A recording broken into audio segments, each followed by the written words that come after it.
Hey everybody, welcome to episode 9 of AFA at Home. We've been doing these for going on 4 years now, and obviously this is episode 9. We've been doing a couple a year.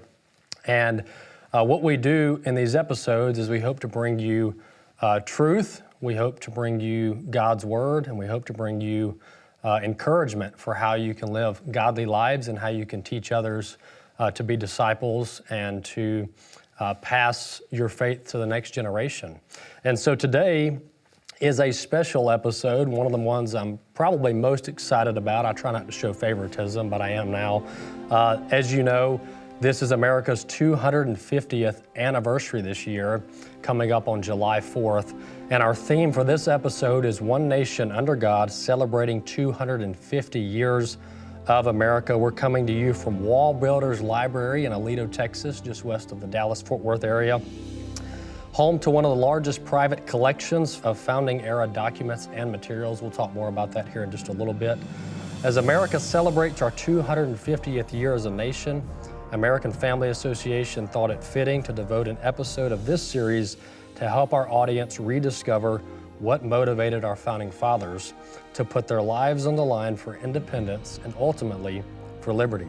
Before I introduce our guest, I want to remind you that this episode, along with all other episodes of AFA at Home and all AFA produced content, is available at stream.afa.net. You can go there easily and create a free account.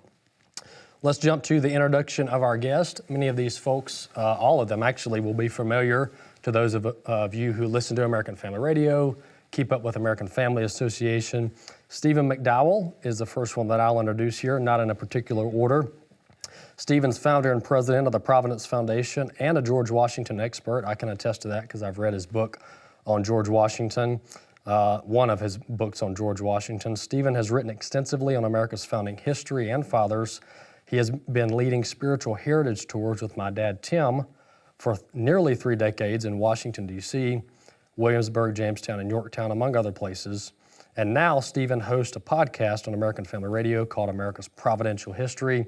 And I'm not upset. Stephen hosts once a week and gets more ratings than I do on a show I host every day.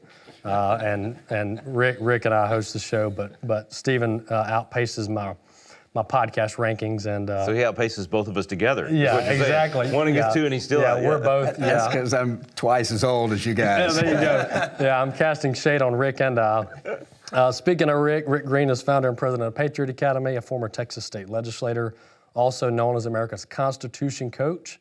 He's also known for training thousands of young people, including myself, on how to become America's future patriotic leaders. As Rick alluded to, he and I host a daily radio program on AFR. I thought I traveled a lot until I met Rick Green. I don't travel near enough. And then lastly, Tim Barton, president of WallBuilders. Tim and his father, David, have been teaching pastors and legislators about America's true history for decades. As I mentioned earlier, Tim, along with his team at WallBuilders, hold one of the largest private collections of America's founding-era documents. Tim has also co-authored multiple books on America's beginning. So that's my long introductions. Half of the audience have already met you guys or listened to you guys, so they know about you. But for those who don't, I wanted to give your backgrounds a little bit of justice. But let's start with this, Tim. What motivated, the reason I ask this question is because a lot of people don't know the answer to this, don't even know a little bit of the answer. And this is going to help us create a foundation of knowledge for people to understand why we are here today, 250 years later. So what motivated the Pilgrims? What motivated folks to sell to America, the Americas, and found America? Yeah, I think anytime you look at a group of people, there's always going to be different motivations, but the overarching theme of the early settlers in America was pursuing an opportunity for religious freedom. When you look at what's happening in Europe, one of the things that people can point back to is like the Protestant Reformation, and there's some changes happening in Europe when it comes to religion. However, what's worth pointing out, even leading up to the Protestant Reformation, is that for 1,000+ years, Christianity was really kind of under one little umbrella, and not that that's necessarily a problem, other than what became normal was the king or the pope would begin to say, here's what Christianity and doctrine is. And so most people know, like Martin Luther with his 95 Thesis, he nailed to the door of the church in Wittenberg. and he challenged some of the ideas. Like, wait a second, we shouldn't have to be buying forgiveness of sins or paying to help people get out of purgatory sooner. If the Pope can forgive sins, he should do it now. If not, it's Jesus. And there was actually a call to say, instead of just following what the king and pope says, let's go back to what the Bible says. And even in the midst of the Reformation, when King Henry VIII, not a reformer, but someone that broke away from the church, he really wanted a son, and his wife kept giving him daughters. And he thought, the problem is my wife. I need a new wife. So he goes to the Pope and says, I need a divorce. And the Pope's like, that's crazy talk. You don't just get a divorce because you're not having a son and you want a son. And essentially the king says, well, then I don't want to be part of your church anymore. So the king says, I'm going to start my own church. He called it the Anglican Church. And he says, as the head of the Anglican Church, I will grant myself a divorce, which he did. But it started a little bit of a notion of kings beginning to break away, forming their own doctrine, and then what kings did is they enforced the doctrine down on everybody below them. So when you get to the Pilgrims have grown up under some of these Anglican ideals, and among those, there was actually restrictions on who could talk about the Bible or Jesus, how many people could be together. There was restrictions on the printing of Bibles, etc.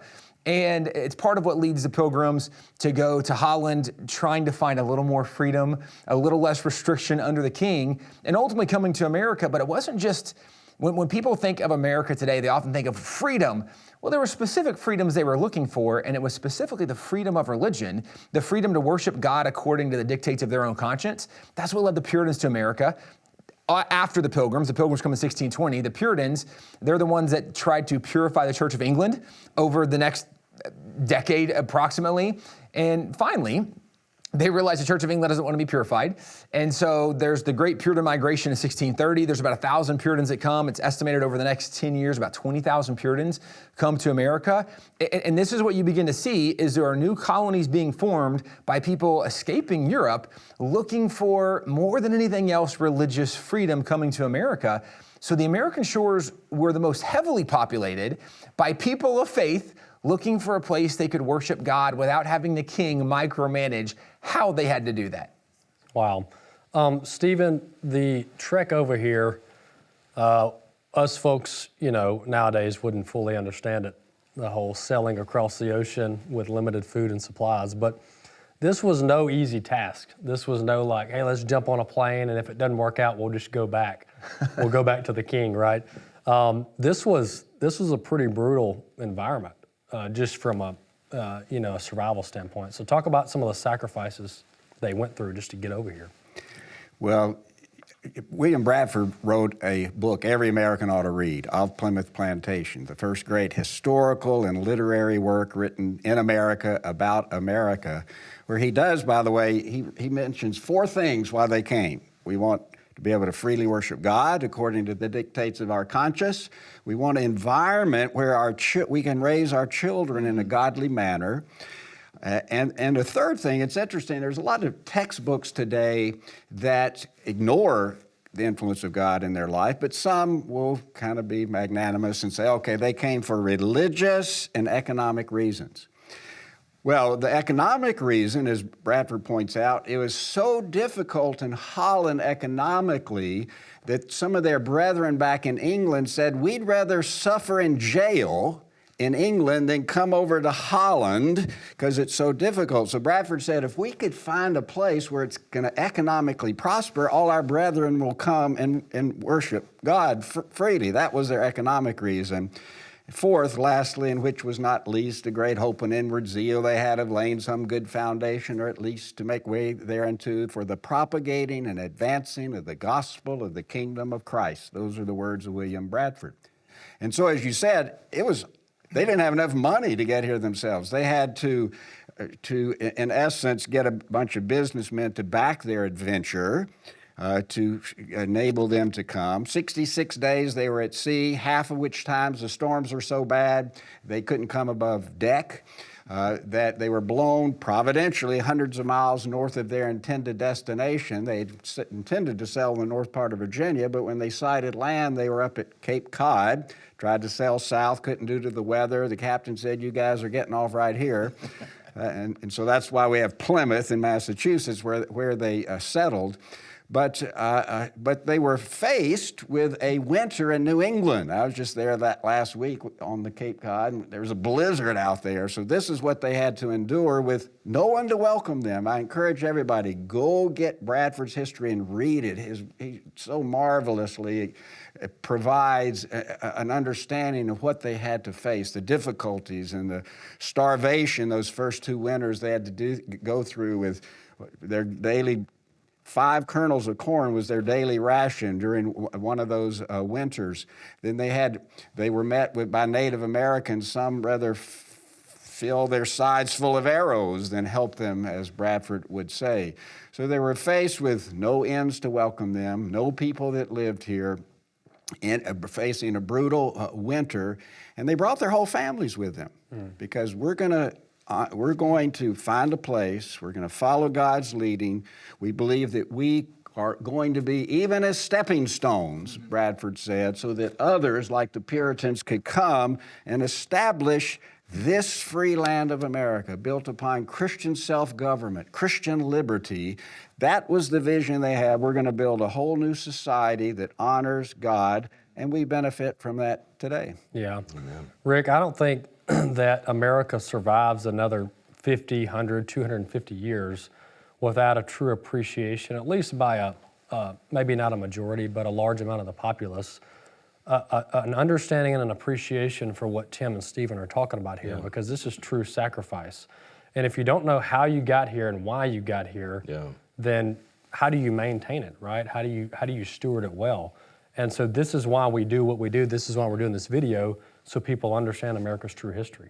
Well, a couple things I'm thinking about. As Tim said, people say there's a lot of reasons that they came, and I love the way you guys put it in context, because the naysayers that want to deny the faith motivation and the faith foundation, they'll say it's all economic. So the way you describe that is superb. I mean, everybody at home needs to learn exactly that so they can put this in that context. But the sacrifice that you guys are talking about, 150 years later, Thomas Paine will say in An American Crisis, what we obtain too cheap, we esteem too lightly.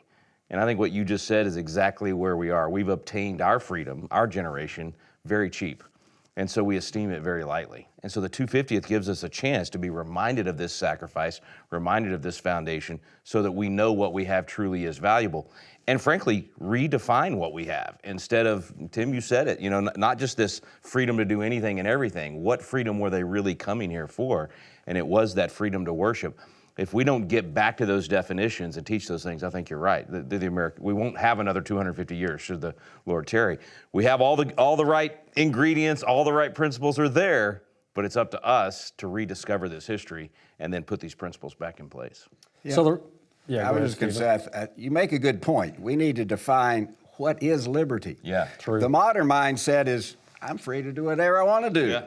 But biblical liberty is freedom to do the will of God, freedom to pursue the will of God. When Jefferson used in the Declaration of Independence life, liberty, and the pursuit of happiness, of course, the well-known phrase was life, liberty, and property. But William Blackstone, the great English jurist, in his commentaries of the laws of England, explains what the pursuit of happiness means. It means being free to pursue the will of God. Because when you do the will of God, that produces happiness. This is what liberty is. Not do whatever I want, but to do what I ought to do. And if you're a believer with God's word planted in your heart, you know what you ought to do. That's true liberty. And even I know you want to get to a second question at some point, no, but this is good. Even freedom of religion, as you were saying, I mean, I know this will be another show in the future, but we've got a battle coming up with the definition of freedom of religion, because Islam is trying to say that they can bring Sharia law into our country under this, very generic definition of freedom of religion. So getting back to what they were actually fighting for and the freedom of religion that's actually codified in the Constitution. There's a lot there that we're going to have to educate people. For sure. And this is one of the things, too, Walker, as we're having this conversation, I know we're going to eventually get up to the Founding Fathers and what laid the foundation for them and where they went. But to this point of even what liberty looks like or freedom of religion looks like, it's worth noting that when you look at the early colonies that are settled and established, so 1607, you have the Jamestown colony, 1620, you have the Plymouth colony, as it were, and as more colonies are added, finally Georgia in 1730 gets added. In all 13 colonies, one of the things that was enshrined in all 13 colonies, what they called it the Decalogue, we call it the Ten Commandments. And it's interesting, in none of the early colonies were there more than 15 crimes for which someone could be put to death. And this is a big deal because people today, historically, one of the modern kind of misnomers, misrepresentations of some of the early settlers, like the Pilgrims or Puritans, they were so intolerant. And it's always, it's a silly accusation if you know history, because the question is, well, intolerant compared to who? They were so much more tolerant than the Europe they left, where in England in the mid-1600s, there were 233 capital crimes in England. You could be put to death for 233 things. There wasn't a single colony in America where there was more than 15 things you'd be put to death for. But the reason I bring this up is because in all of the colonies, one of the things that consistently you could be put to death for was violating portions of the Ten Commandments. So some of their execution laws were violating the Ten Commandments, and why that matters is because the beginning of the Ten Commandments is about who God is, and we don't worship another God, and there's no idols. And so this idea of having the freedom of religion, that's true, but defining that becomes important, because also, and I know this is a little different, but going to the First Amendment, when we talk about the establishment of religion, the founders' view of the establishment of religion was, we're not going to make everybody be Anglicans or Baptists or Congregationalists, but they understood there's a Christian idea, there's a Christian worldview that's the foundation of this. And the reason it matters is when people today suggest, well, the freedom of religion means that Islam should have free reign in America too. That's absolutely incorrect based on what the founding fathers thought. In fact, things like practicing Islam, depending on what that means in Sharia law, those are things that might have got you the death penalty in the early colonies. Yeah. They didn't believe the freedom of religion the way it's portrayed today. They believed the freedom of religion to worship God based on what the Bible says, not based on what the king said about the Bible. No, the Bible says this, we want to worship God this way. That's the foundation of our nation. The reason we've been the most stable, prosperous, arguably blessed, and benevolent nation in the history of the world is because of the foundation of God's word. So it's not a freedom of religion, ambiguous and relativistic, that any religion is fine. No, they had a very different set of ideas. And historically, one of the things that we've all talked about in many years of talking about this, every time we deviated from what the Bible said, America suffered incredibly negative consequences. Fortunately, there was enough Christians. There was always a remnant in America, usually some very vocal pastors that would lead, that would help redirect America. But the reason we've been so blessed is because of the biblical foundation, not just because we had more freedom and economic, whatever, prosperity, opportunity. No, it was the biblical foundation that made us unique and different. And so, Rick, kind of to your point you're alluding to, not the point of the conversation, but it's a really important one. Freedom in America will not remain if we don't maintain the biblical foundation. And right now, the biblical foundation is under threat from secularists, but also from Islamists who want to replace it with a different political structure and standard. Yeah, you're right. And this system that America has, I think we could all agree, doesn't work under any other worldview. No. Right? You place the American Constitution, Bill of Rights, and all of our common law, etc., under Islam or even atheism, etc., it just doesn't work. Nope. There's way too many conflicts, and we would fail to exist as a country as we know it. Yeah. You know, historically, the founders wrote about this. Historically, where Islam predominates, there is no liberty. Yeah. It's where the biblical Christianity has gone that has produced great liberty. You know, President Andrew Jackson said that the Bible is the rock upon which our republic rests. This is easy to show because there was over 100 different constitutions, compacts, and charters written in colonial America. About 80 written in America, a couple of dozen written outside of America. You read through those, every one of them mentions the Christian faith, Christian God, propagating the gospel, because they understood what the Bible teaches, that biblical Christianity produces flourishing, personal, economic, familial, civil, political. That is the source of civil liberty. Over and over and over, our founders talked about that. So they wouldn't have thought about introducing Islam or any other religion. It's a false religion. Just look up the definition in Webster's original 1828 dictionary. That true religion is the Christian faith because it emanates from the Creator, the true God, and it works. History affirms what the Bible teaches, To the degree that people apply the principles of God's Word in every sphere of life, it produces flourishing in those areas. That's what we need to learn today and pass that on to our children. I just want to jump on it works, because I'm a simple guy, and I'm looking at results and I'm going, okay, just like you said, the founders even looked at these Islamic nations and said there's no liberty there. So it's shocking to me that people don't want to live in a country where people treat their neighbors the way they want to be treated. Well, that's a Christian principle. I mean, that produces good neighbors. So we know the formula works. We've seen the result in America. And it's good for everybody, even those who don't profess Christ. Yeah, so if you want to make America great again, you better figure out what made us great in the first place, and this is it. Yeah, absolutely. All right, let's fast forward a little bit. All right, we were in colonial America, talking about the Pilgrims, what drove them over here. Let's fast forward to the Revolutionary War and what was the justification for fighting a war for independence so that we could be what we are today. I know there's a lot of directions we can go, but generally speaking, what were some of the primary motivations for any of you guys that drove those like George Washington to say, hey, we need independence from Britain? Can I tee this up? Because Stephen, I feel like you can run with this a really long way. Talk now before Stephen jumps in, right? So one of the things that is worth noting, there was a historian named Alice Baldwin who was a professor at Duke University back in the 1930s, 40s, and 50s. She started the women's program. In 1928, she wrote a book called The New England Clergy and the American Revolution. And as she's writing this book, it's the beginning of the progressive era.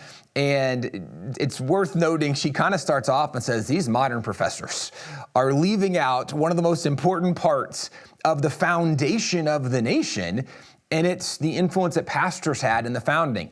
As you go through her book, it's 170-something pages, but at the end, there's a 5-page conclusion. And this is available online. People can order their own copy or they can read it online themselves. And even if you only have time for the 5-page conclusion, it's totally worth the read. But one of the lines from the conclusion, she says, there is not a clause of the Declaration which had not been first preached by the American clergy prior to 1763, which is interesting because she's saying every single idea in the Declaration came from pastors more than a dozen years before the Declaration was even written. But what's amazing about this, and again, this is her conclusion, she goes on to point out the Founding Fathers didn't come up with a single unique idea. Rather, they were repeating and reemphasizing the ideas they had been learning in culture around them, hearing these repeated in their churches, their pastors were saying it from the pulpits. But what's amazing about her book is at the end of her conclusion, she has an appendix section. And the appendix, she begins to list pastors and put excerpts of their sermons, which actually have the clauses from the Declaration, which is amazing. But the reason I say this is because as much as, again, if you're talking about millions of people involved in a conflict, there's going to be millions of ideas of motivation. But the resounding theme that historians have repeated over and over and over is not only was it the influence of Christianity that led them to where they landed, it was actually the influence of the pastors who were leading the thought ideas. Everything the Founding Fathers did were informed by pastors before virtually anybody else.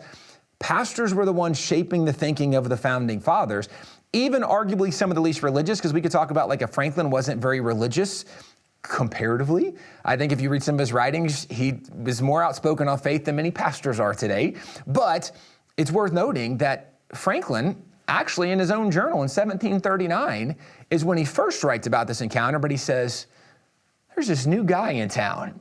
He's fascinating. It was George Whitefield. Pastor. Right. George Whitefield, the major leader from the First Great Awakening, shows up. Franklin, over the next decades, becomes so impressed with Whitefield. Franklin builds an addition on his house, asks Whitefield to live with him. He says, hey, most of these people are not up to my intellectual speed. You kind of are. Would you hang out with me more? But the reason I point this out is even the least religious guys, we can historically track not only their direct connection to pastors, even their own acknowledgement have how influential the pastors were in their own thinking. So the question of like what influenced the Founding Fathers, I would argue the pastors were the most influential voice in the founding era more than anybody else. What say you?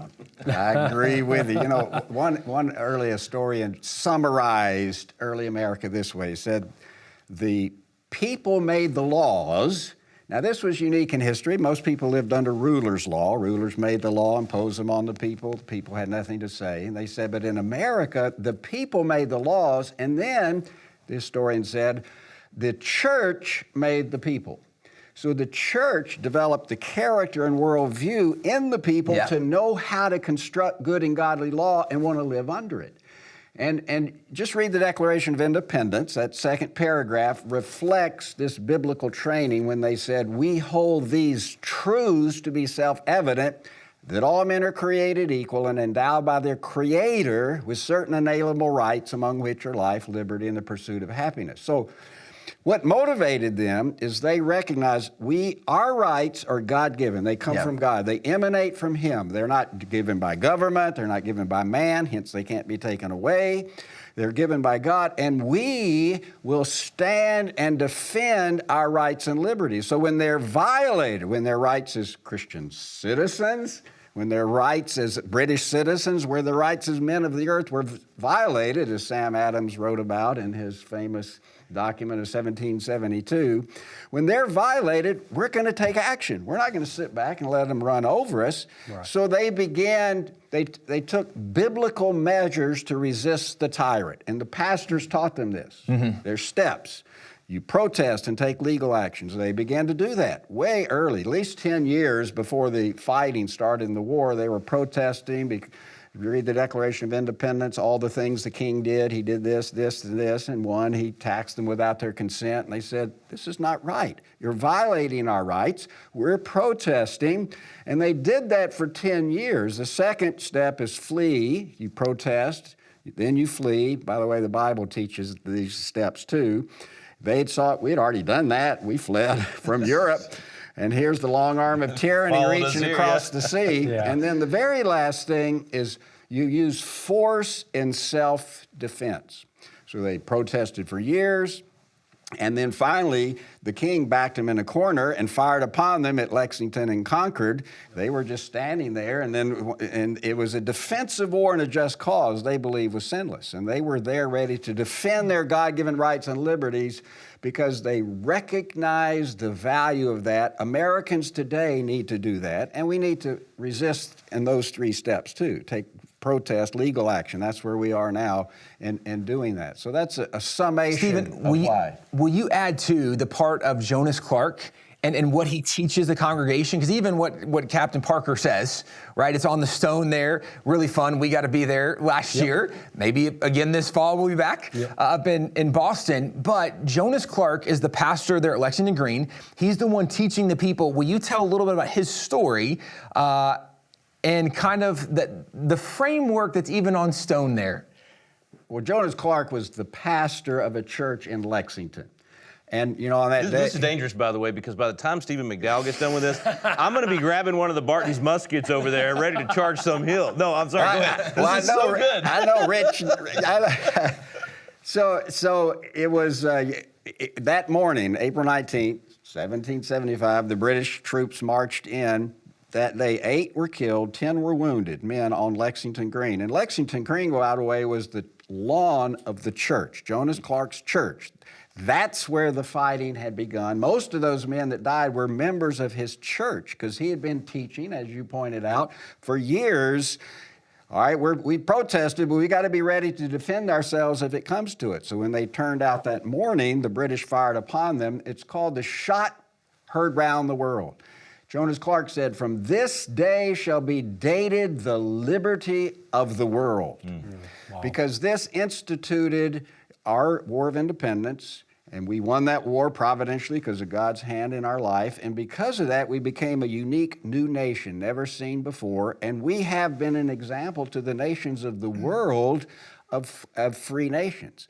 God, I believe in His providence, used America as an example, as a light, a city set upon a hill for the furtherance of His kingdom and of His gospel. And we've seen that since that time. But it's Jonas Clark, members of his church, they were fired upon. They were prepared for that very hour because he had instructed them for years in that. And because of the biblical instruction, that Captain Parker was willing to say, don't fire unless fired upon. So if it hadn't been for the biblical instruction, we would have struck first. And of course, Jonas Clark, one of my favorite possessions that I have, your dad gave me years ago, and it's an old copy of Jonas Clark's sermon a year later on the anniversary, where he gives basically a legal treatise defending we did not fire first because biblically we knew we could only fight once we'd been fired upon. But I think there's a really good take-home message here. The first one was, of course, we don't get another 250 years unless we come back to these biblical foundations. The second thing is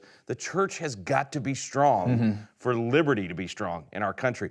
If we don't have that biblical instruction so that we know how to properly protest, how to properly resist tyranny, then it's going to lead to chaos, which then leads to tyranny. So in other words, if we don't have the biblical instruction of how to properly live out our liberty, we'll end up in communism, Marxism, Islam, some other ism that's going to dominate people. It's only in a strong church environment that you have actual liberty. One of my mentors, Zig Ziglar, always said, God's best blessings are found within his boundaries. And those boundaries taught in the way that Jonas Clark and the Muhlenbergs and all the other pastors in the founding era did that, allowed people to live this out in the right way.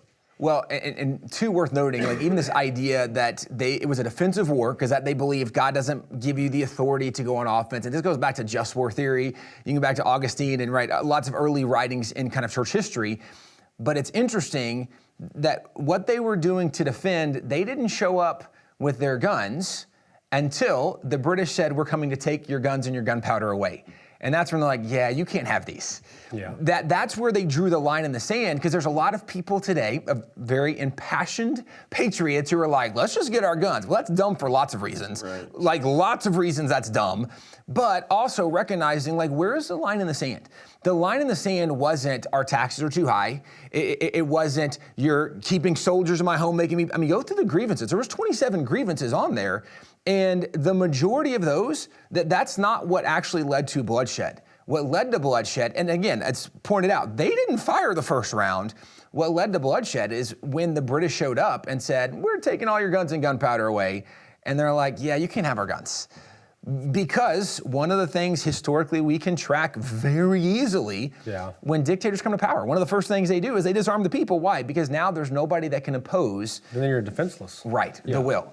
And so this wasn't even something, and you can go back to the Founding Fathers, they over and over say that we're not looking for a war or trouble. In fact, that's why even when you come to the vote for independence, there were many important Founding Fathers that would not vote for independence because they thought, that's too far. We're not there yet. We haven't done enough to try to... Many other Founding Fathers were like, bro, they got troops in our streets. And this is where Patrick Henry Wright is part of his famous Give Me Liberty, Give Me That speech. He says, they're sending over more troops. They're not doing that to come give us hugs and kisses. This is it. Right? This is or Reverend, another pastor, Witherspoon, they're not only ripe, but rotting. It's time. They recognize, and again, even the Founding Fathers were divided. The majority of them were on the side of, now was the time. They're already firing at us, like, what more proof do you need?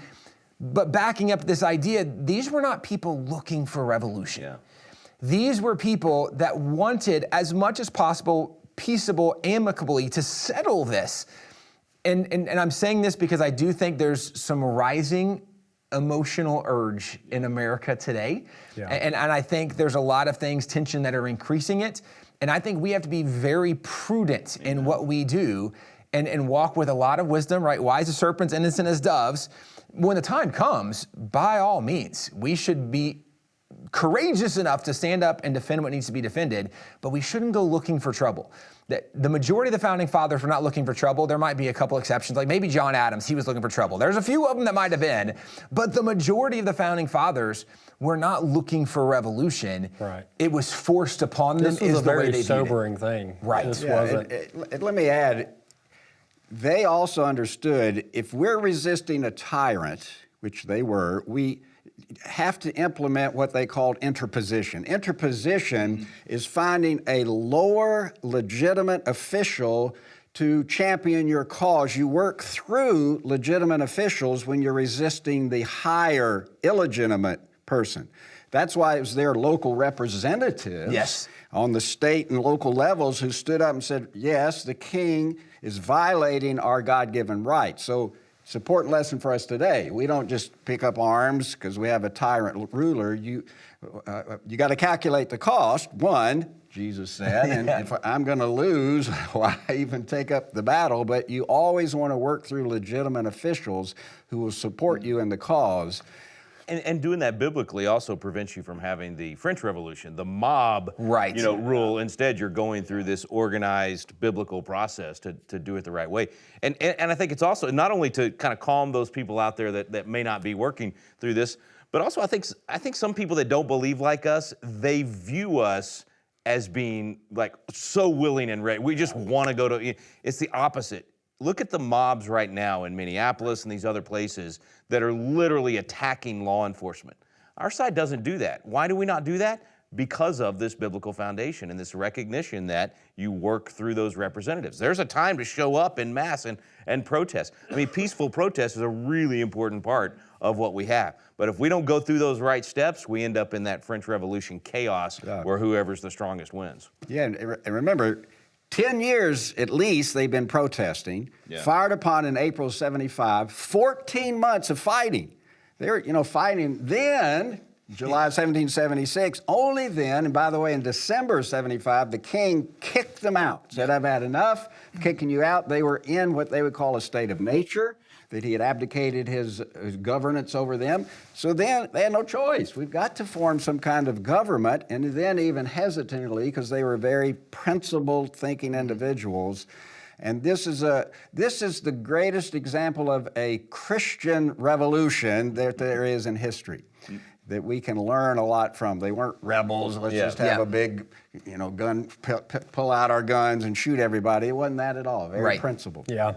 One question I want to make sure we get to, and we've made a lot of progress, a lot of good information, and I want each of you to answer this, and if you got the same answer, that's fine. But of the Founding Fathers, if you had to pick one figure during the founding era, which technically it could be a non-founding father as well, that was the most pivotal to winning the Revolutionary War, who would it be? This is so unfair because Stephen's from Virginia.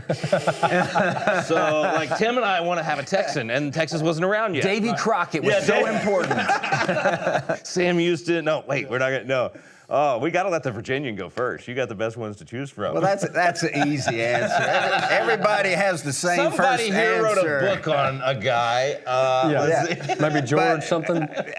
George Washington obviously was the most influential guy, the world's apostle of liberty. Without Washington, no American Revolution, no Constitutional Convention, no U.S. Constitution, no limited government. He was the epitome of what it means to be a godly leader. And no servant leadership model, right? Yeah, Instead of just he was grabbing power. Just a marvelous guy. And he was a man of providence, regardless of what people think today. In 1778, he wrote, after 3 years of fighting, looking back over the war, he said that any man that does not recognize the hand of providence in all these events is worse than an infidel and more than wicked. Later on, he said he's bad indeed. So when I wrote a biography of Washington, I didn't want him to indict me. So I highlight the providence of God in his words and in his life, because I didn't want to call me worse than an infidel that lacks faith and more than wicked. So we could explore Washington more, but I think he'd be the universal choice, right? There's no comparison. I want to add one more sentence, too, from that letter, because, and I don't want to derail you, but my favorite part of that letter that he wrote to General Thomas Nelson Jr. is after he talks about the hand of providence, he says, but it will be time enough for me to turn preacher when my present appointment, meaning like military commander, when my present appointment ceases, and therefore I'm not going to get into the doctrine of providence right now. When Washington's like, I've seen enough miracles, I could become a pastor, right? But to your point, he was certainly a person that recognized God's hand in so many areas. I didn't mean to derail you, but it's my favorite part of the letter where he's like, I could become a pastor. I've seen God's hand move so many times. Well, that's like decades earlier, he wrote to his brother and rebuked him because I heard you weren't in church on the Sabbath. Yeah.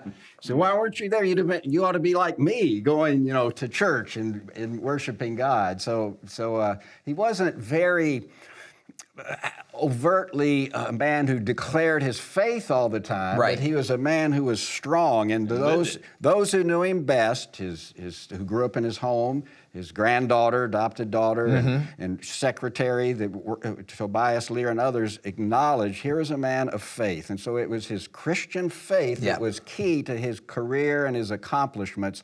All that he did, he would acknowledge that very thing. Now, once we get beyond Washington, there's so many good options. So I got to ask you to repeat the question. So were you asking for the most influential in what caused us to declare independence or win the war? Or was it most pivotal in winning the Revolutionary War. Winning, okay. All right, not just in starting. I got to do an honorable mention in what led to or kind of motivated the people, or Dr. Joseph Warren, because a lot of the ones that we lost in the war, we don't talk about as much. And so there were guys that were just pivotal in being able to articulate what we were fighting for and why we were fighting. So in Boston, I got to throw Dr. Warren in there, and they cut him down at 34. I consider him the Charlie Kirk of the Revolution, and so his speeches were absolutely out of this world amazing. Ronald Reagan used them in his inaugural addresses. So I just want to throw him in as an honorable mention. It's a great one. He didn't help us win the war ultimately because we lost at Bunker Hill, but... Well, and we want folks to go look up some of these names that are lesser known. Go read his speech. He did 2 of the speeches on the anniversary of the Boston Massacre. Dr. Joseph Warren. Okay. And they're incredible. And Samuel Adams has to be mentioned. He's called the father of the American Revolution because he had been working way back in the 1750s,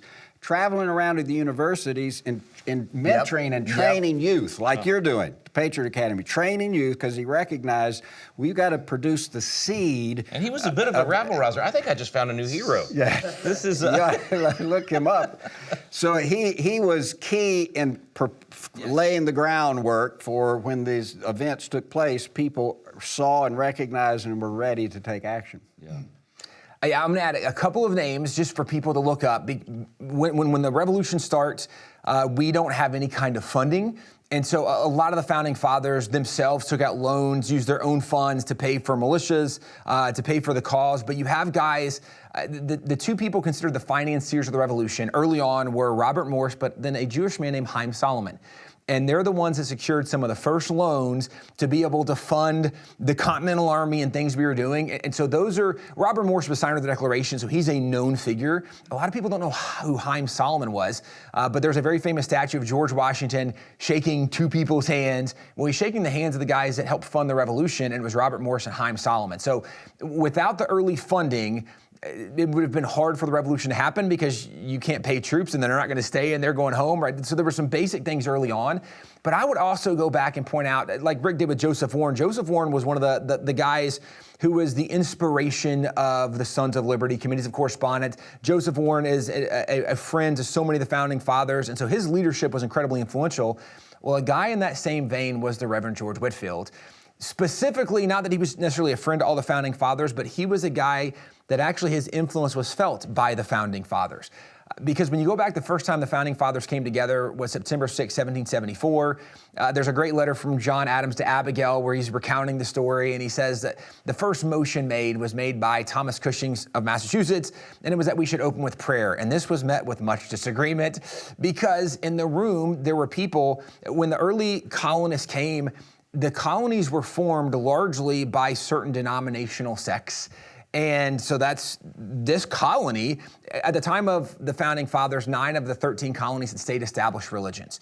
So the colonies were very much centralized around a specific doctrine of belief. And part of what they had learned up to that point was that these other denominations are a threat to us because of what they saw in England or over in Europe, where the king might use that religious belief to tyrannically impose or limit things for the people of faith. And so they didn't get along as people of faith. And as John Adams points out, and other people wrote about Christians too. have turf wars. You know, are you I know this is suggesting they shocking. don't play well? This is shocking, but to the extent where John Adams is like, we weren't sure we could even pray together because we had people, the Congregationalists were the descendants of the Pilgrims and Puritans. And then you have the Anglicans and Episcopalians that are more the high church, but the Congregationalists, their grandparents literally ran away from the Anglicans in Europe, and now you have the Anglicans in Virginia, and you have Congregationalists, and they're like, we're not sure this is, like, we're not going to work together. Sure. And at this point, Sam Adams stood up, and again, he's one of the great guys to know. He's so good for so many reasons. so misunderstood today for lots of reasons. He's brilliant, though. But he stood up and said, I'm no bigot, and as long as we have someone that fears God and loves our country, we ought to be able to unite under that. The reason that matters is the founding fathers, so many of them identified George Whitefield as being influential on some level, but guys like Thomas Jefferson, like John Adams, even Benjamin Franklin, all of them talked about a specific sermon that Whitefield gave. And it was known as the Father Abraham Sermon. In the sermon, the way it's accounted from the founding fathers is Whitefield said that he had a vision and he went to heaven. And Father Abraham met him at the gates, and he said, Father Abraham, I'm so excited. I want to meet my Methodist brethren, because Whitefield was considered the founder of the Methodist Church. And Abraham says, there's no Methodist in heaven. And he's taken back. Well, Whitefield's also friends with the Wesley brothers. And so he says, well, where are my Wesleyan brethren? And Abraham says, there's no Wesleyans in heaven. And Whitefield says, well, where's the Baptists? There's no Baptists in heaven. Where are the Congregationalists? So, and he goes through all these denominations. And Abraham every time says, there's none of them in heaven. And so he says, so I finally asked Father Abraham, then who makes into heaven? George Whitefield looks at the crowd. He says, brethren, you shall have the answer in my next text. And he went to Acts and read that he that would be approved by God must fear God and work righteousness. And he looked up and said, God, help us to forget our titles, our denominations, and focus on what the Bible actually says. Wow. That was a sermon that was credited with actually helping bring unity to overcome the denominational separation differences. And that's what John Adams is kind of alluding to when Sam Adams stands up and says, I'm no bigot. As long as we choose someone that fears God and loves his country, it's fine. Well, Sam Adams is a Congregationalist, a descendant from the Puritans and Pilgrims, and he suggested the local Anglican pastor, the guy that generally his people are the most against. But the reason it matters is, had it not been for the foundation that George Whitefield laid, and George Whitefield, in his 7 missionary journeys in America, the 30 plus years he preached, he delivered estimated 18,000 sermons.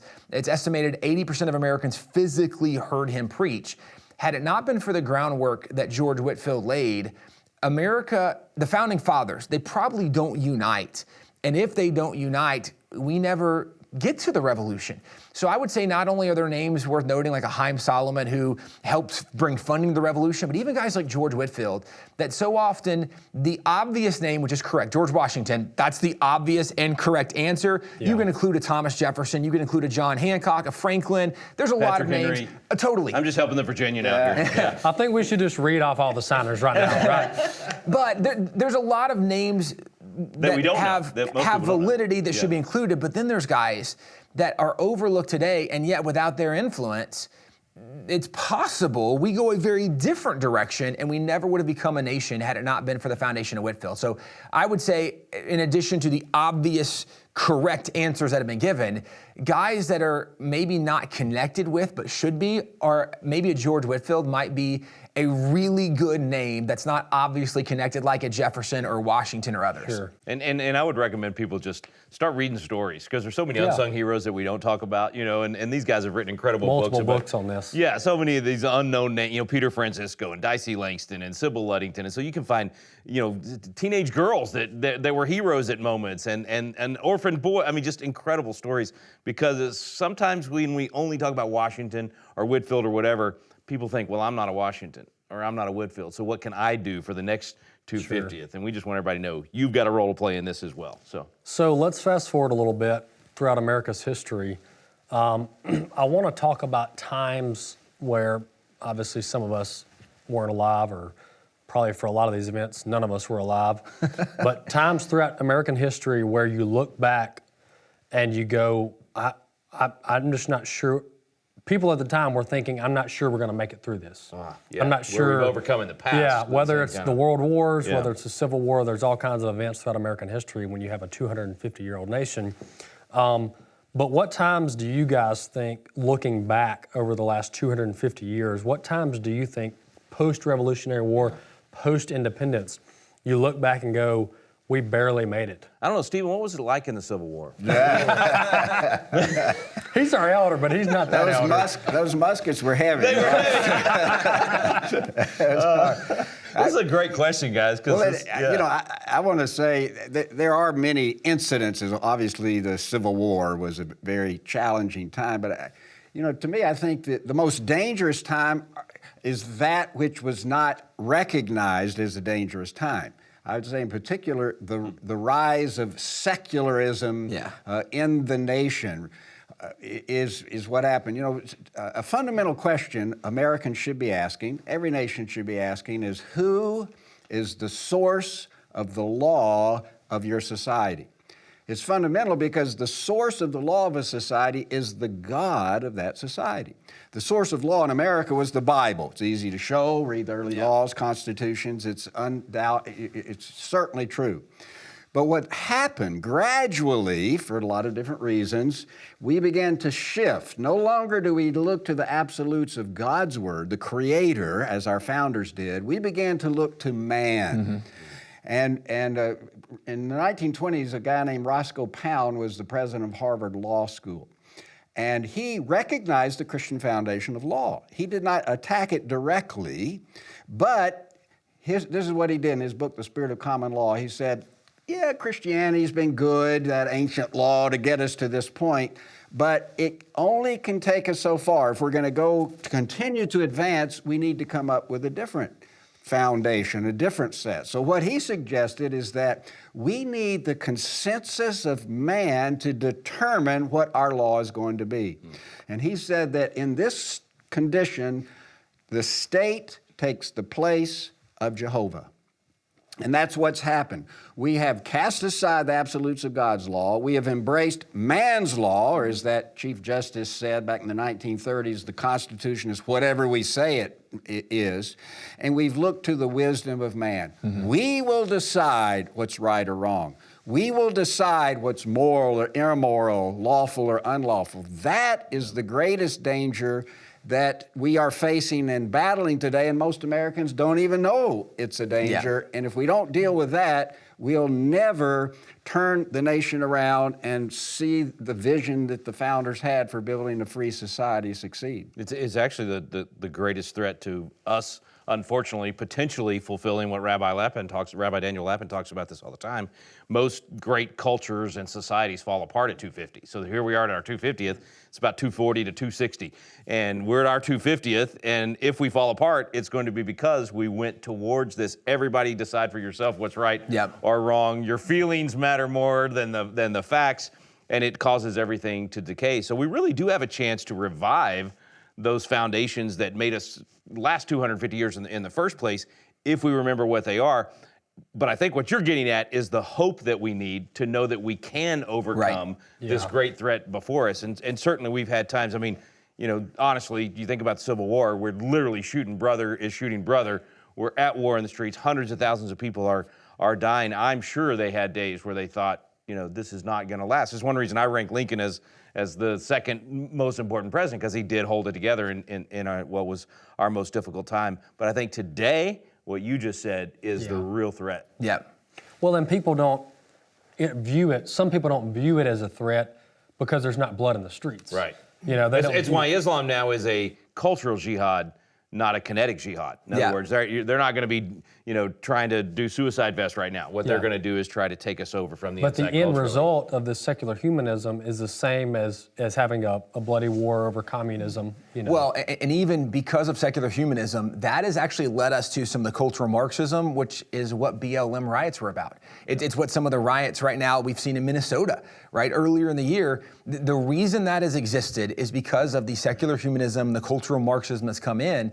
And so it's not a lot different than looking back and seeing some of, right, maybe your Boston Massacre kind of things. Now, I would obviously say that they were on a totally different side than what goes on, but in the sense of bloodshed in the streets, we're not an open, armed combat between militaries, which is ultimately what happened in the Civil War, but it's not that dissimilar from some of the other moments we've seen.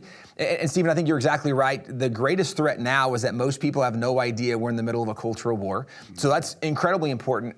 But Walker, I think maybe to put a little bow on some of, maybe I think kind of what you're pointing out, the question might be is, have we navigated times like this before?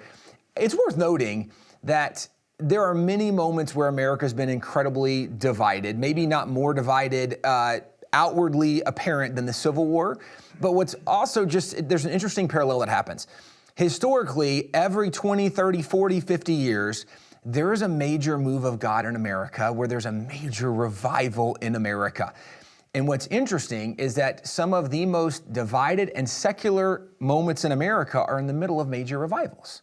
It's really interesting because the easiest example I'll give first, but then I'll give a couple others. If you go to the Second Great Awakening, arguably 1800 till about the Civil War, right, is arguably Second Great Awakening time. This is when Charles Finney in the 1820s and 30s, he's the most noted evangelist from the Second Great Awakening. He was incredibly useful in God's kingdom the way we might evaluate that. But there was 1 year alone where more than 100,000 people converted to Christianity under his ministry and leadership. So the guy's amazing. Well, in the midst of his ministry, the 1820s and 30s, it's also one of the most politically divided times we've ever been in America. And it's so divided that in the 1830s, starting then to the 1840s, every major denomination in America split in the midst of a revival, which is interesting because one of the things historically we can document is that some of the greatest times of division also parallel some of the greatest moving of God. And the reason this is important is because anytime God's on the move, we know the devil is trying to counter God's move. And what's kind of worth addressing in this, First Great Awakening wasn't times of unity. George Whitefield, the most noted leader, he wasn't invited to speak in hardly any churches his first 2 decades of ministry. People saw him as a threat. And so he would go play, we don't want that guy here. America was a divided nation. The First Great Awakening brought unity.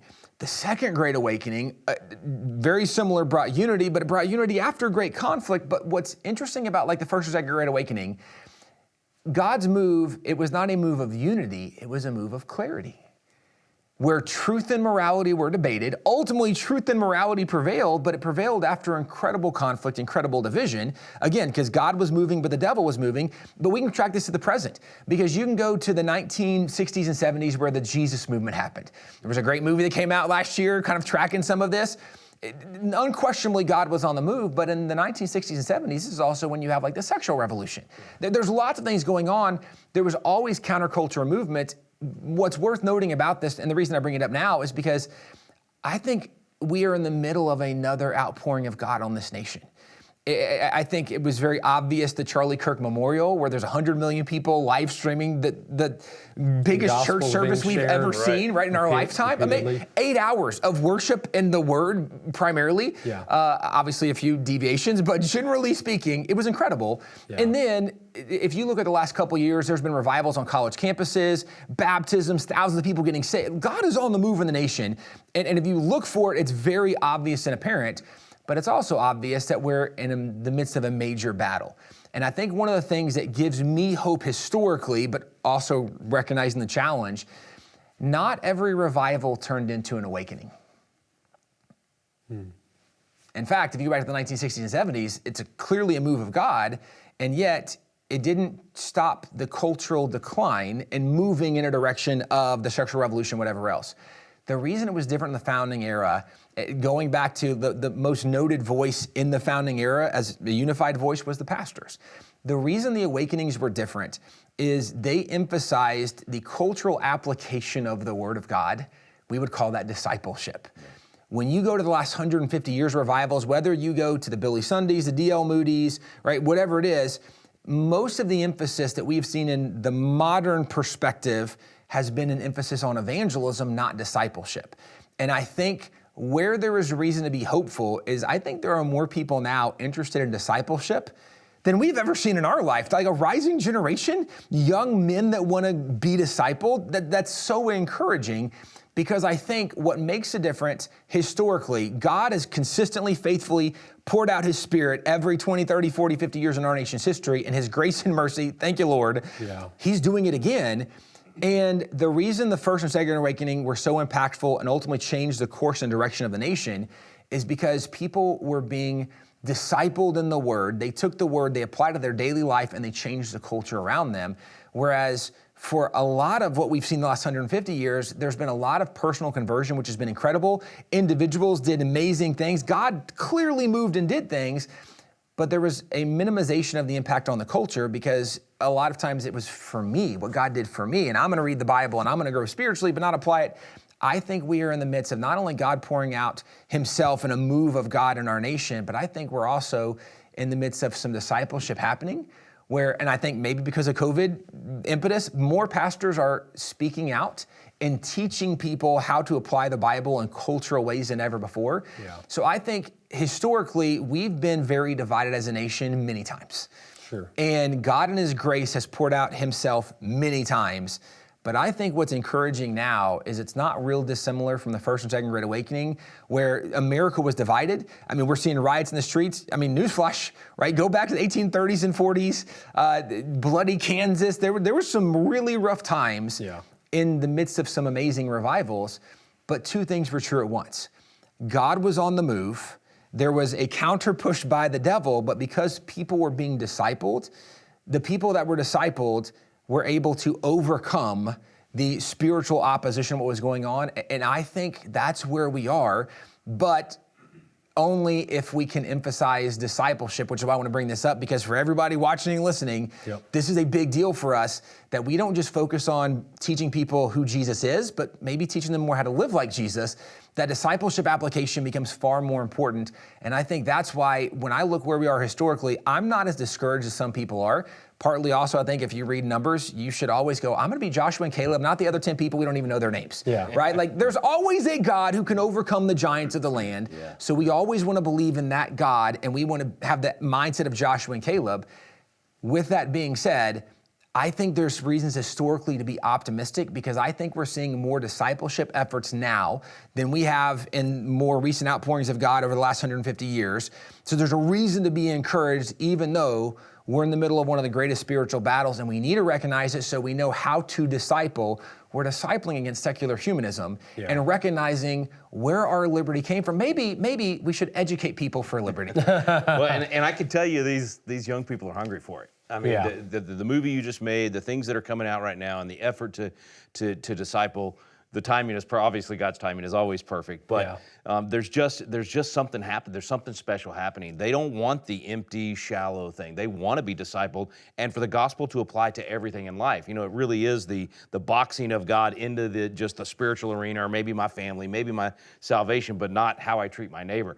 And now we're getting back to this full gospel. Everything we do in life, how we run our business, how we vote, affects everything. It affects everything, and that's what these kids are hungry for. And there is. I truly believe we're in a revival. I think these young people are going to lead it. I get to see them in action. I got to add, we've talked presidents, we've talked tough times. You know, Reagan in his first speech as a public official, in his inaugural address as governor in '67, is when he said that famous line, "Freedom is never more than one generation away from extinction. We don't pass it in the bloodstream." But then he ended his public career at the very end in his farewell address in January of '89. That's when he said, if we forget what we did, we won't know who we are. And he warned of an eradication of the American memory that would lead to an erosion of the American spirit. This special that you're doing on the 250 is our chance to do what he said was the solution, which is civic ritual. This is civic ritual right here. We're literally reminding ourselves, almost like Stephen getting up and giving the speech. Now, there's some people maybe want to stone us. Don't do that. But we're literally having the civic ritual of reminding ourselves who we are and where we came from, so that we can restore that American spirit. And I see really positive signs out there. I think what you're saying is exactly right.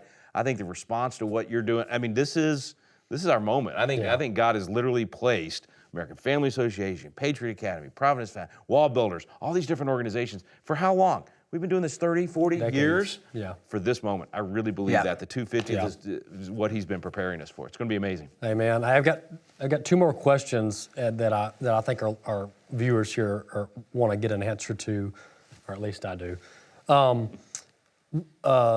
The three branches of government, judicial, legislative, executive. I'm glad I got that right. I've been listening to these guys too long to get that wrong. Obviously, it's undebated that all three branches have gone astray from their original charter, right? You can cite quickly just things that they've done that are outside of the confines of their charter and the Constitution. But I want to ask, which institution, which branch of government of the three do you guys think is the most intact compared to what the founders envisioned? Obviously, the executive is massive, right? Dozens and dozens of agencies, trillions of dollars. You've got, the legislative, they've kind of derelicted their duty.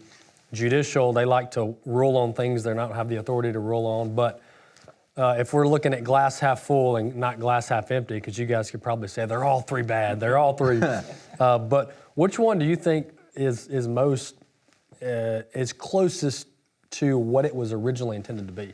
Can I be Tim now and tee this up for you guys? Because I think the reason, I don't know why I think this question is so good is because we can do something about it. Yeah. It's not just to complain about it, we can do something about it. So it's the 250th, celebrating the Declaration. The line after what Stephen was talking about earlier, that when any form of government becomes destructive of these ends, it is the right of the people to alter or abolish it. So we're talking about this because we need to alter these branches, get them back in that box that you're talking about that they should be in, or lane, I should say, that they should be in, and probably abolish a lot of those departments you just talked about. Yes. They're in the executive or run by the executive, but really it was Congress being out of control that created those agencies. But anyway, I just want to say, I think the reason this discussion is going to be fun is because we can do something about this. We can actually alter or abolish our government back into the place that it was originally designed to be. So it's a great question, so we know what to do.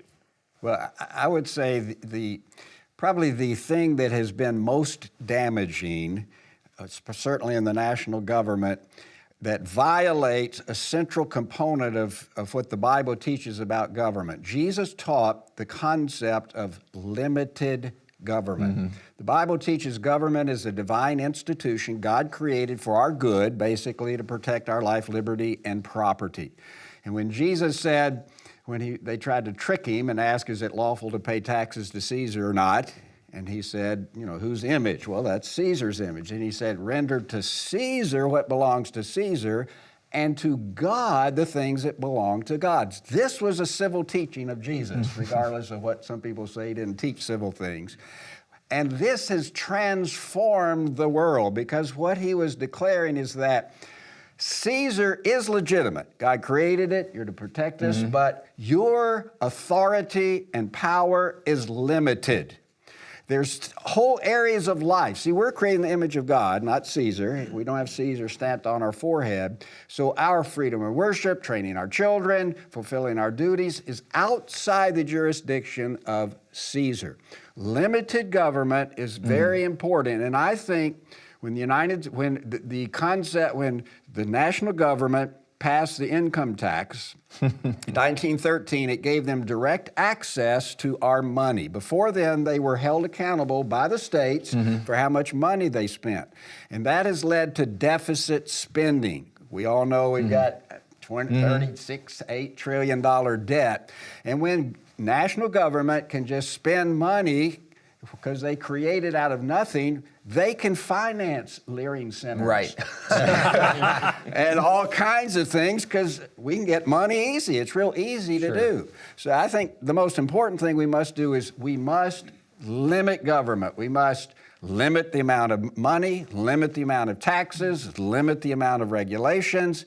That is the best thing we can work to do, and we can elect people who understand government's important, but it's very limited. I'm for every tax cut we can possibly make. I'm probably for get rid of every regulation that we have. That is what we need to work to do, because that will then limit the power of government, all branches of government. They've all messed up their constitutional duties. That then is going to get us to the point where we can have freedom because government's not encroaching upon us. This is literally, saying we're going to challenge the status quo and say we need to alter or abolish a lot of these things that government has been doing. So we don't say Republicans should never come into office and say, well, we'll run our Leering centers better than the Democrats did. We'll be more efficient and the kids will learn more. And we'll get the sign right and it'll say Learning Center. We should be saying, why is the federal government involved in daycare in the first place? Right? Correct. Instead of just asking, can we do it better? It should be, should they be doing it at all? And they shouldn't. Center for Demented Confusion, I like to call them, the Center for Disease Creation, however you want to call it. Those types of things that we, like you said, they've all expanded outside of what they've been doing. And I think first, just getting the American people to recognize government is not, I'm back to Reagan here, not the solution to your problem. Government is the problem. It's proper, so that we need government. It's a God-created institution, but if it stays in its box, it's a blessing.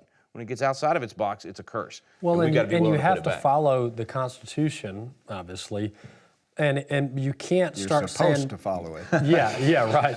You're supposed to. You have to follow the Constitution on this question of the size of government and the authority of What government. should it be doing? Yeah, and the agencies. Because you and I can argue for days about should there be a Department of Education, right? And you think there should, and I think there shouldn't. No, I don't. But but hypothetically, but because it's just opinion based. Yeah. But if you go back to the original Constitution, it's objective. The founding fathers, they knew what they were doing. They knew that if they do not confine the federal government to certain powers, then it will become what it is today, where you've got all these agencies, all these authorities, and all these powers. And if you change our mind, you get, if you can convince 34 states to call a convention and 38 states to vote, 38 states to ratify an amendment, and you want a Department of Education, then add it. If times change, amend the Constitution. Yeah. But they just get the Supreme Court to do it. If you get 5 justices to do it, you're done. Well, and that's why, to your question, I think President Trump his leadership is making the executive branch the most constitutional. None of the 3 branches look like what they did in the founding era for lots of reasons, because there's been lots of changes along the way. But as far as who is being the most constitutionally bound, which is really what the founding fathers intended, right now President Trump is the most constitutionally bound president we've had in any of our lifetimes. Who saw that coming? I didn't. No, I thought he'd be like Obama on the right? I got a phone and a pen. I'm a business guy from New York. I'll just make it happen. Yes. It's shocking, really. It really is. And this is why the things that we have seen have been so encouraging, and so many people, the media is great at propaganda war, and so they distract you with some post he had, right? They distract you with some video that got played and then removed. I mean, all these things, they're taking away from the way we really should be analyzing this, and first from a biblical standpoint, and second from a constitutional standpoint. So who is doing the best job at following biblical standards and is constitutionally grounded? And right now, what President Trump has done is the most biblically based, constitutionally grounded president we've had in our lifetime. And I actually, as you can look and see, obviously, the overgrowth of the agencies. But we also have a president who's actually minimizing, shrinking, and trying to remove some of the agencies. The federal government is at the lowest level of employment since 1966. Wow. Which is incredible. Nearly 400,000 federal workers have been laid off in the last 12 months. And as we look at this, I think, kind of, guys, to the point that we're making, that we need to hold them accountable. I think one of the biggest problems is an educational problem in America, because we're so civically ignorant. It's like half Americans can't even name the 3 branches of government, right? It's just silly. We know so little about our basic structure. But with that being said, if we knew more about it, we would place the blame on the branch that has the most power constitutionally, and that was on Congress. Here we go. Why? Yeah. Because also, one of the things that you read in the Constitution, Congress actually has the power and authority to determine how many levels of judiciary there can be, how many judges can be there, and what topics the judiciary can even hear. Yeah. Which is crazy, because today we're told, no, they're 3 co-equal branches. No, they're not. Yep. Go back and read the Federalist Papers, go read the Founders' writings, and even read the Constitution. If authority is given to the legislature to create, oversee, and even remove things in the judiciary, well, those aren't co-equal, right? There's a check and balance in place. Which branch has the ability to hold the executive branch in control? Well, the one that can impeach a bridle in the hands of the legislature, the Federalist Papers say. Right. Yeah. So this is where, as we're looking at where we are today, I think the executive branch is the one doing the best. They're not doing great. They're doing the best, though. Of the comparative of the 3, they're winning this race, and it's not close. They are doing the best at following the Constitution and following some biblical principles along the way. But the ones I blame for most of the problems is the legislature. But I agree. The reason this is the problem is because legislature, they're the representatives of the people. So it's not just a legislature, it's a problem. It's the people that don't understand what the Constitution says, how it works, what the principles are. Because even this notion is, we're talking about limited government, which is completely correct. The idea that government should only do for us what we can't do for ourselves was kind of the notion in the founding of this. But the founding fathers laid out the philosophy in the Declaration that God gave us rights, and government exists to protect those rights. We now think that government is the institutor of rights, where when Obamacare passed, it's the first time that I can recall somebody saying something this contrary to founding ideals and this stupid, when Nancy Pelosi said, we've just given the American people the right to health care. That should have been the most terrifying thing any American ever heard. Like, you don't give us rights. The reason you exist is to protect our God-given rights, but we have now come to the place, and especially since COVID, that so many people have been educated to think that the government is the ones, we're the animals in the zoo and they're the zookeeper. They tell us where we go, when we go, how much we eat, where we work. That's not the way the founding fathers And they'll intended solve it. all our problems. They'll take care of us. They'll Totally. keep us safe. I mean, that's the mindset. I do have to throw in here, though, because you framed this question as of the three branches. But David Barton taught me a long time ago, the separation of powers and the checks and balances are not just the three branches at the federal level. It's also the levels of government. So it's also federal, state, and local. And so states holding the feds accountable and states using the ultimate constitutional amendment process given to them by the founding fathers in Article 5 to tell the feds, get back in your box. And you've worked on that a lot. Yeah, and I just don't think the feds will ever put themselves back in the box. Right. The states are going to have to do it. So you blame Congress, I blame the state legislatures for not doing their job. Leave it to Rick, though, to find a way to plug the Convention of States. But historically, this is also why George Washington was so special. Because never before had someone had the opportunity for the power to control an entire nation and said, no, I just want to go back and be on my farm in Mount Vernon. That's never happened. And so to your point, the reason people have to be put in a box is because nobody does that except George Washington.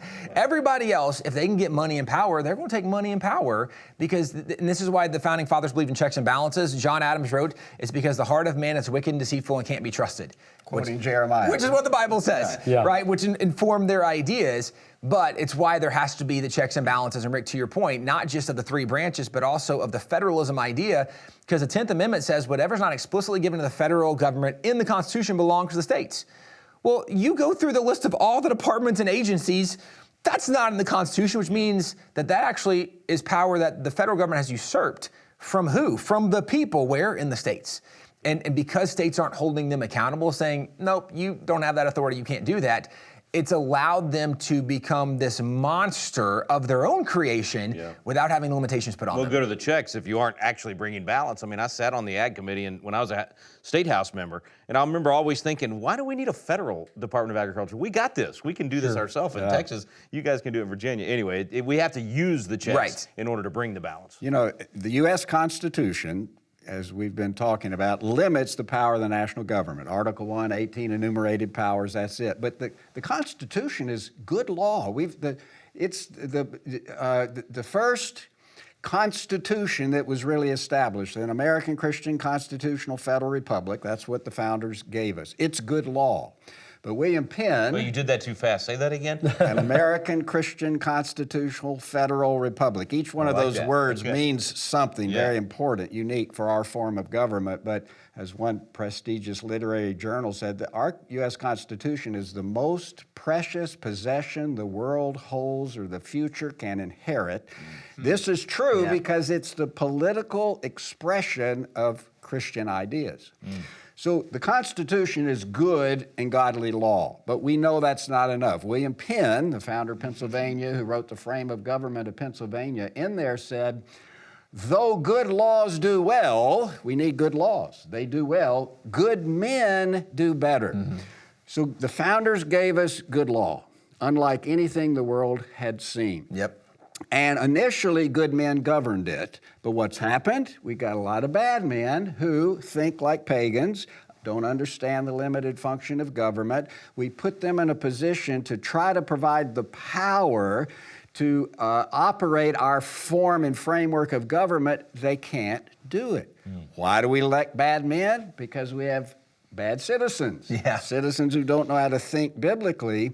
And so the solution to turning the nation around begins by parents training their children in the truth of God's Word, churches discipling and mentoring the parents so they train their children, and then you can raise up new civil leaders. You can raise up men who understand the limited function of civil government. That's the only hope, and there's no easy solution, no short-term solution. This is a long-term solution where we have to lay the groundwork to sow a whole new seed. And to the point, it's happening.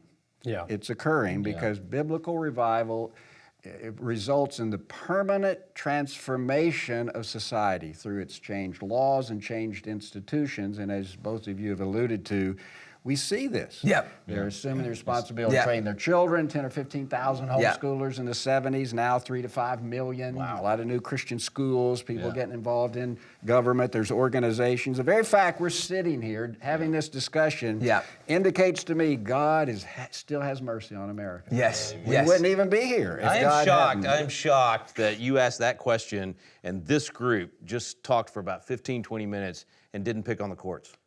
Like, that's weird for us. Well, right? I mean, it's because I blame Congress for the courts. They can do something about it. Yeah. We have to at least say part of the problem is we live under what we call in our Constitution classes the Courtstitution. They have gotten way outside of their boundaries. So I just wanted to give an honorable mention to them being out of Congress is responsible for reining them in. Yeah, just like exactly. the executive. Exactly. Can I have one thought too? When Steve's saying that we have to have parents that are teaching their kids, one of the things I think that we can't overlook is because we have been in a culture for the last many decades where we haven't emphasized parenthood or even marriage. And one of the things I think in the midst of revival that we are in, one of the messages Charlie Kirk had often, get married, right? Start a family. Those are things that all of us would be like, well, that's obvious. Yeah. It's not in culture anymore. Yeah, right. And so in the midst of how do we fix this, and we're talking this long term, it's generational, we need to start saying the obvious biblically true things out loud. Yes.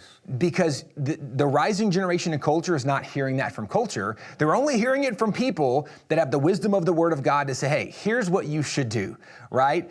Get married, right? Have kids, raise a family. Be productive. Right. Disciple. But this is part of that process of how do we do this for the future? Again, we're in this moment where God is on the move in the nation. It's incredible. But now we can't think we only disciple in these certain scriptural areas. No, even the obvious things we need to say out loud, because there's been a countercultural message that no, right now there's more young couples that have animals, they have pets than they have kids, right? There's more people, young people that are hooking up than are getting married. They're shacking up together, but they're not getting a ring. We don't know even the sexual boundaries. We need to start saying the obvious things out loud, because that's part of how we impact the rising generation, that we can once again, freedom not passing the bloodstream, but it's mentored. We're teaching the rising generation the things that allow freedom to function, allow America to survive. Yeah. And the good news is everybody can participate. Yeah. Yes. I don't have to be George Washington to do my part in changing the country. I can get married and have kids Yeah. and be Right. productive. Yeah. Absolutely. Everyone can do that. And part of the reason they're coming around is because they're seeing the pain Right. of It's not now working. decades. It's not working. Exactly. Yeah, They're the seeing devil, the pain. the devil's way isn't working. That's right. Imagine that. Last question, as we celebrate America's 250th anniversary, it's just amazing that we get to be alive to experience this. If we can, and we've alluded to some of this, but if our audience can understand how God has used America providentially throughout human history, throughout the last 250 years, to me, that gives them some kind of reason to continue, some kind of encouragement to continue, because otherwise we're taught that America is just another secular nation in human history. There's nothing really special about us. We're just doing this grand experiment for no reason. But if you believe that God was in the founding of our country and is in the future of our country, that tethers it to your faith. Yep. And so from your guys' perspective, how has God used America throughout our history? You know, I think this is actually one of the unfortunate successes of the left, is that they convinced our own children and our own people that we weren't used in a positive way, that we've been one of the greatest of evils, when in fact we've been the greatest blessing as a nation, other than and the children of Israel, to the world in history. I mean, think of all the things that we've done to free other people, not Right. just to enjoy these Right. things ourselves. We didn't just have a great economy and put biblical principles into our economy and then flourish and then keep it all to ourselves. We blessed the rest of the world. We're 80% of the missions around the world. We've, defeated communism and Nazism and all of these things and freed people all over the planet, and never asked for anything but, to be able to bury our dead where where they sacrificed. And so that the lies about who we are, and of course we've got our sins and our, it's like we always say that we give the good, the bad, and the ugly. Sure. But it's like we just emphasized all the ugly, and these kids actually think we're the bad guys now. Right. That is shocking to me. Yeah. So I think your question is so important, and we have to be able to articulate that and tell the story and talk about what we've done to sacrifice for the rest of the world, not just ourselves. Again, not just being selfish. I mean, our principles clearly work, became the greatest economy, wealthiest, most powerful, most free, all of those things. But then we went and helped other people get the same thing and gain the same thing. We've got to tell that story. We would not do that. We would not be the most, literally the most benign, willing to serve other people if it weren't for the Christian foundations. If we didn't have the Christian foundations, we'd do nothing but conquer. Yeah. We would have become the biggest empire on the planet instead of being the greatest blessing to the rest of the world. So being able to articulate and go back to what Stephen started with at the very beginning and say, from that biblical foundation, it ended up not only blessing our people, but we became a blessing to the world. The book of Acts, chapter 17, it says that God created the nations. He raises up nations, He puts down nations, He determines the boundaries, the time of their existence. So I believe that God has a purpose for nations just like He does individuals. And the founders of America clearly believe that. Richard Hakluyt was a pastor who was the first founding father of America, and he wrote way back in 1584 on his discourse on Western planting, trying to sell Queen Elizabeth, we got to start colonies in the New World, and he said this, he said, it will be to enlarge the glory of the gospel and provide a place where people who are persecuted for the sake of God's word can find refuge. John Winthrop, that governor of the Pilgrims, said, we're going to be a light in a city set upon a hill. I believe, our founders believe, John Adams and so many others wrote about this, that God had a purpose for America, to be an example, to be a light. Here was the first nation that expressed the fruit of biblical truth that had been growing for, 1,600 years, mostly in Europe. Here it came, planted, and came to fruition. And it's that fruit, as you point out, has impacted the whole world. When America's Constitution was approved, we are the only nation that had a constitutional republic. Today, there's 175 nations that have constitutions. Wow. Most copied after America's, directly or indirectly. Now, they have different results because they don't have the same Christian belief and character in the heart of the people to support it, but the concept of constitutional government and the idea of education for all people, the idea of individual rights. enterprise and everything else came from America. Not that America's the end, it's just God in His providence said, okay, I'm going to show you, here's the fruit of biblical truth, so it can impact other nations, and it's happening in other nations today. I've been able to travel to about 45 nations and teach these principles, and some nations, especially Latin America and parts of Asia and others, have never seen what's going on in their nation as is taking place today, and that is the legacy of what God did in giving birth to this nation. Yeah, I would say also looking at the Christian foundation of the nation, one of the things that's historically documented is the number one quoted source in the founders' writings is the Bible. And it's not like it was close. It's over 34% of their writings were things that were cited, like quotation marks cited. And the professors who did the study said that there were so many obvious references to Scripture in their writings that if we included those, and not just what's in quotation marks, because they're trying to have, right, what are the parameters of the study? And so they quoted Blackstone and Montesquieu and Locke and all these guys. But they said the Bible, not only was it 4 times more than second place, 34% of all the quotes came to the Bible, but there were so many other obvious references to the Bible in the writings that had they included the obvious references that weren't in quotation marks, the number would have been well over 40%, maybe over 50%. And this is worth noting. The thing in the founders' own writings that they quoted more than anything else, and it's, again, I would argue certainly half of what they quote in their writings it's from the Bible. Why does that matter? Is because not only can we point out the most influential voice in the founding era was the pastors, the most significant source in their writings was the Bible. It's unquestionable that there was a faith foundation of this nation, but what people often point to, and Rick, you were pointing out where there's so much criticism of America today, people will say, yeah, but America did so much evil, so we were an evil nation. And I love to always just kind of pose the challenge question to that is, okay, pick any atrocity you want, and here's the question. First of all, if it came to an end, how did it come to an end? And who led the opposition? This is important, because whether it's the witch trials, the Indian land removal, slavery, you pick a topic, without exception, the people that led the opposition, the people that helped bring it to an end, it was always Christians, pastors in the church. The reason, America's never been a perfect nation, which no nation is, because every nation's full of people. Sure. And all people are sinners who need a savior. Every nation has sin. Why America has always been different is because of the influence of Christianity, that every time sin abounded, there were Christians going, we got to stop this. This is so wrong. Yeah. And so, for example, the witch trials people point to. The witch trials absolutely happened in America about 18 months. There was 27 people that died during the witch trials. But the witch trials went on in Europe actually for centuries.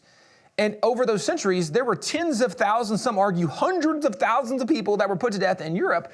So what you're actually telling me is America did what every other nation in Europe was doing, but America did it for a less amount of time. And the reason we did is because pastors led the opposition. And again, like I'll go down the list, but this is one more reflection and revelation of the impact of Christianity. America certainly has our sins, although we're not guilty of most of what we're accused of today. Just historically, it's totally incorrect.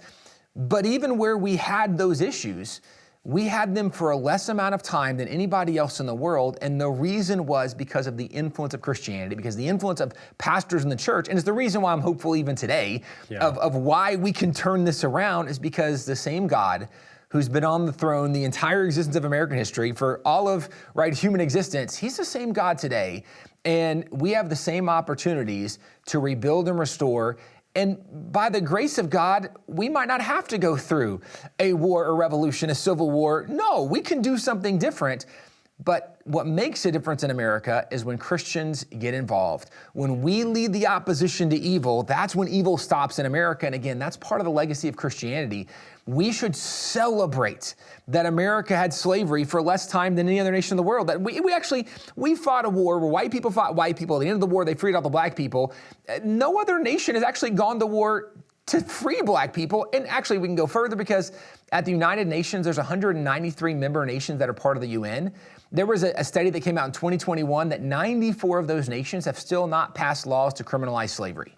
Wow. So when people are like, America's so evil, compared to who? Yeah. Right? Like the accusations are crazy, but the reason we can point out they're crazy is because we overcame them. Why? Because of the influence of Christianity and pastors and the church. Yeah. I have to make a correction. I had an AOC moment earlier. I said benign and I meant benevolent. We're not benign. We're benevolent. We're not cancerous. So, yes. I'm glad you corrected that. It's been bugging me. And the whole time Tim's talking, I'm thinking, did I say benign? Yeah. I did, Yeah. We've been benevolent. We've helped others. We've loved others.